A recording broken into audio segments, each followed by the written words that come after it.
రాష్ట్ర ప్రభుత్వం ప్రతిపాదించినటువంటి ఒక బడ్జెట్లో మరి ప్రతిపాదిస్తున్నటువంటి ఒక డిప్యూటీ సీఎం బట్టి విక్రమార్క గారు తన ప్రసంగంలో ఈ రాష్ట్రంలో ఉన్నటువంటి 33 జిల్లాల యొక్క పేర్లు చదవలే ఆయన.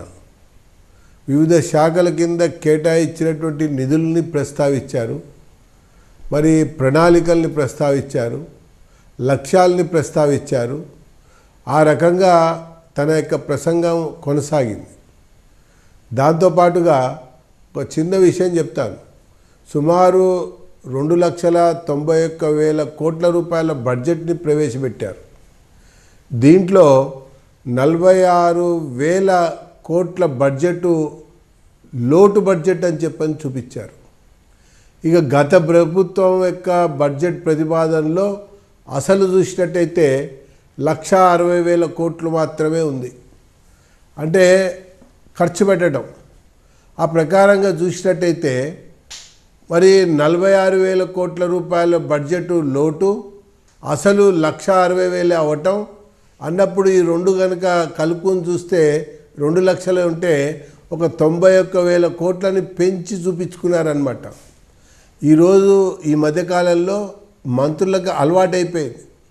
బడ్జెట్ పెడుతున్నాం కదా అని చెప్పని అంచనాలకు మించి వాళ్ళు బడ్జెట్ ప్రతిపాదన చేయటం, ఆ తర్వాత ఆశించిన మేరకు రాబడిలో పురోగతి ఉండకపోవటం, ఆదాయ వనరులు పెరగకపోవటం, తీరా ఆర్థిక సంవత్సరం ముగిసే సమయం వచ్చేసరికి అసలు ఖర్చు ఎంత అని చూస్తే ఓవరాల్గా పరిస్థితి దిగజారటం, ఇది మనం గమనించాం. ఈసారి కూడా వీళ్ళు చెప్తున్న ప్రకారం చూస్తే సుమారు ఒక 40,000 కోట్ల రూపాయలు అప్పు తిరిగి చెల్లిస్తున్నామని చెప్పన్నారు బడ్జెట్లో, గత ప్రభుత్వాలు చేసినవి. ఇక జీతభత్యాలు, రెగ్యులర్గా ఉండేటువంటి ఒక పెన్షన్లు, రెగ్యులర్గా ఉండేటువంటి ఒక ప్రభుత్వ ఉద్యోగులకు సంబంధించినటువంటి ఖర్చులు పోంగా ఇక అభివృద్ధి కొరకు మిగిలింది ఎంత అని ఆలోచిస్తే చాలా బహుస్వల్పం. కాబట్టి అసలు రాష్ట్రంలోనే రాష్ట్ర ప్రభుత్వం యొక్క బడ్జెటే దివాలా తీసింది, అంచనాలు తప్పినాయి, మరి దిశ అంతకంటే కొరవడింది. ఆర్థిక మాందవ్యంతో కొట్టుమిట్టాడుతున్నట్టుగా అంకెలు వివరాలు వెల్లడిస్తున్నాయి.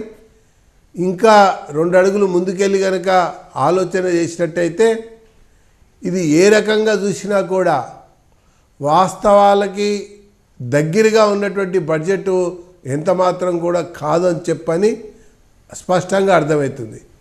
ఈ అంశాల్ని మా శాసనసభ్యులు పద్దుల చర్చ సమయం సందర్భంలో ఈ ప్రభుత్వాన్ని ఉతికి ఆరేశారు, కడిగి పారేశారు.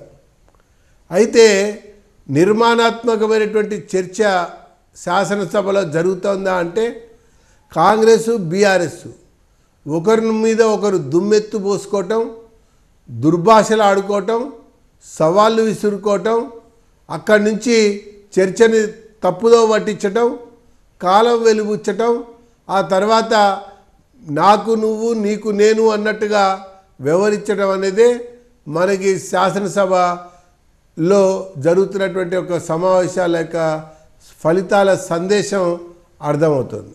ఇది మనకు ఉన్నటువంటి ఒక కనబడుతున్నటువంటి ఒక దృశ్యం.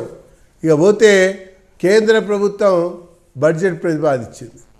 కేంద్ర ప్రభుత్వం యొక్క బడ్జెట్లో కేవలం 2 రాష్ట్రాలే పేర్లు ప్రస్తావించారు, మిగతా రాష్ట్రాలు సంగతి ఏంది అని చెప్పని వాళ్ళ పట్ల వివక్ష చూపించారని చెప్పని అందరూ మాట్లాడుతూ వచ్చారు.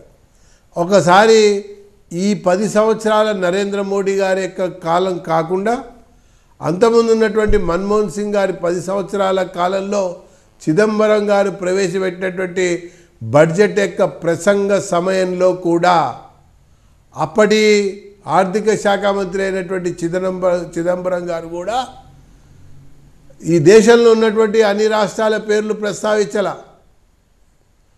కేవలం కొన్ని రాష్ట్రాల పేర్లు మాత్రమే ప్రస్తావించారు.